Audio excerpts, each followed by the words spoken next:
The next one we're going to look at, we'll be looking at retinal detachment. We'll look at the retinal detachment. In this particular case, it's an elderly patient or middle-aged patient, okay, has had, 2 days history of visual loss, 2 days history of visual loss. Now you will get, like he had a sudden loss of vision, like a curtain coming down. But sometimes there is no history of visual loss like a curtain coming down. There are risk factors. Either he had a cataract surgery about 3 weeks to 6 weeks ago, or he will have other risk factors like myopia. He is short-sighted and wearing glasses. It is also a risk factor, okay? And cataract surgery is also a risk factor. Sometimes with a history of curtain falling down, sometimes with no that history. But what you need to be asking, he has got flashing of light in the eyes, and he has got floaters as well. He had some floaters, and he has got some flashing of light. There is no pain in this particular patient. So we're going to take a history.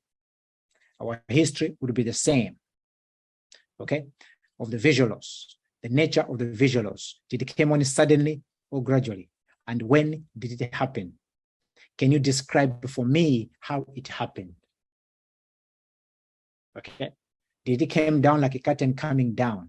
That could be a retinal detachment. That could be amaurosis fugax. Okay. What were you doing at a time? Any flashing of light? Any floaters like seeing dots or insects in your vision?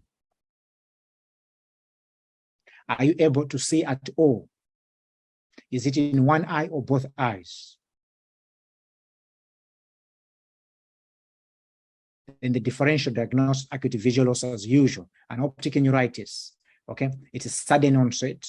They have difficulty differentiating the colors. They may be family history of multiple sclerosis. Usually they have an eye pain. A retinal detachment, we said sudden onset, like a curtain coming down, myopia risk factors, and trauma. This is what previous cataract surgery risk factor would do. Even simple trauma to the eye would cause detachment. Diabetes is also a risk factor. So you have to look for the risk factors. Diabetes, cataract surgery, myopia, short-sighted, very important. The way the vision loss happened, it could be like a curtain or not like a curtain. Diabetic retinopathy is a risk factor. Now, giant cell arthritis, there will be temporal tenderness, there will be history of a headache, there will be pains in the shoulders and the hip, and tiredness. Acute glaucoma is also sudden loss of vision, but there will be an eye pain. There is redness of the eye. There is also a headache, nausea, and vomiting. The TIA or stroke, if it's amaurosis fugax, will give you curtain coming down. But then there will be other risk factors, like what? Hypertension. Yeah, you need hypertension, the risk factor of stroke. Then other symptoms at the same time, like a dysphagia, weakness on one part of the face, previous TIAs, speech problem at the same time. Okay. Then migraine as an aura, they may see zigzag. They may experience homonymous semyanopia as an aura, visual problems. But the headache is unilateral, associated with nausea and vomiting, and we don't have no headache in retinal detachment. Amaurosis fugax is a sudden onset, and as we told you, this is a TIA. It also gives you like a curtain coming down, okay? But you'll be able to see that there will be other risky factors. Now, this was acute visual loss, yeah? So other differentials like a chronic glaucoma, where they're struggling to see only loss of vision, going to be easy to differentiate because these are chronic. The cataract, they're usually gradual. Chronic glaucoma, it is a gradual and usual and incidental finding. Okay, age-related macular degeneration, age-related macular degeneration is also gradual, happens over time, not as acute as the retinal detachment. Patient may see straight lines appearing wavy. We complete the rest of the history, the eyes, the PMAF, the effects, and we summarize. Okay, good. Once we have done that, we do examination. What examination do we need? It's a visual loss. We need the visual acuity. In this particular patient, vision on one side is lost, 36 out of 6 or 18 out of 6. On the other side, it may be normal or may also be slightly reduced. Nobody has got a 100% visual acuity of 6 out of 6. But on the side which is affected, the vision will be very low. We need peripheral visual field examination. You need to know how to perform a peripheral visual field examination. Okay, now you need to have a look in there. We'll put a video on how to assess a peripheral visual field examination. This particular patient has got loss of vision on the nasal side. Okay, on the right side, but only on the nasal. When you go to the temporal side, is able to see. So it's actually the opposite. So the detachment is likely to be on the temporal of the retina. That's why the nasal visual loss, that's why there's a nasal visual loss. So you're not going to find a completely loss of vision. Okay, you will find that there's what? There is actually peripheral visual, there is a nasal visual loss. That's why you need the examination of the peripheral visual field in the station. And for that, you need a white head pin. You need a white head pin to perform that. Once you mention that, they will tell you the visual loss. You're only going to give in the examinations that you mentioned.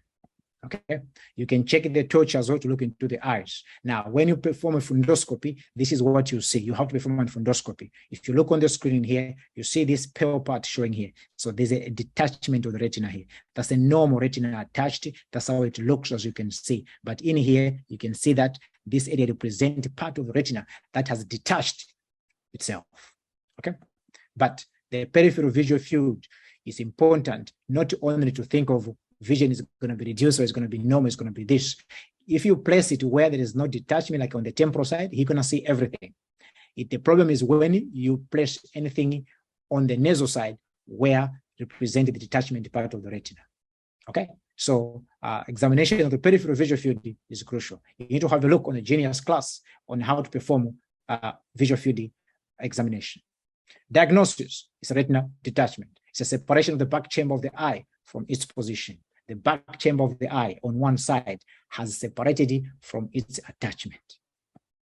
Management. We need an immediate referral to ophthalmologist. We need to go now. The only treatment to this is to fix the detached part of the retina back to its position. And usually vision would improve. Do you drive? Advise not to drive. Explain how it develops this.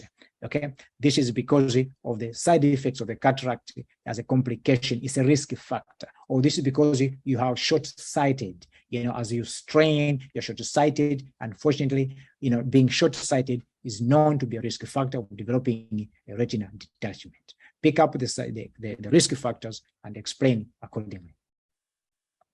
Thank you.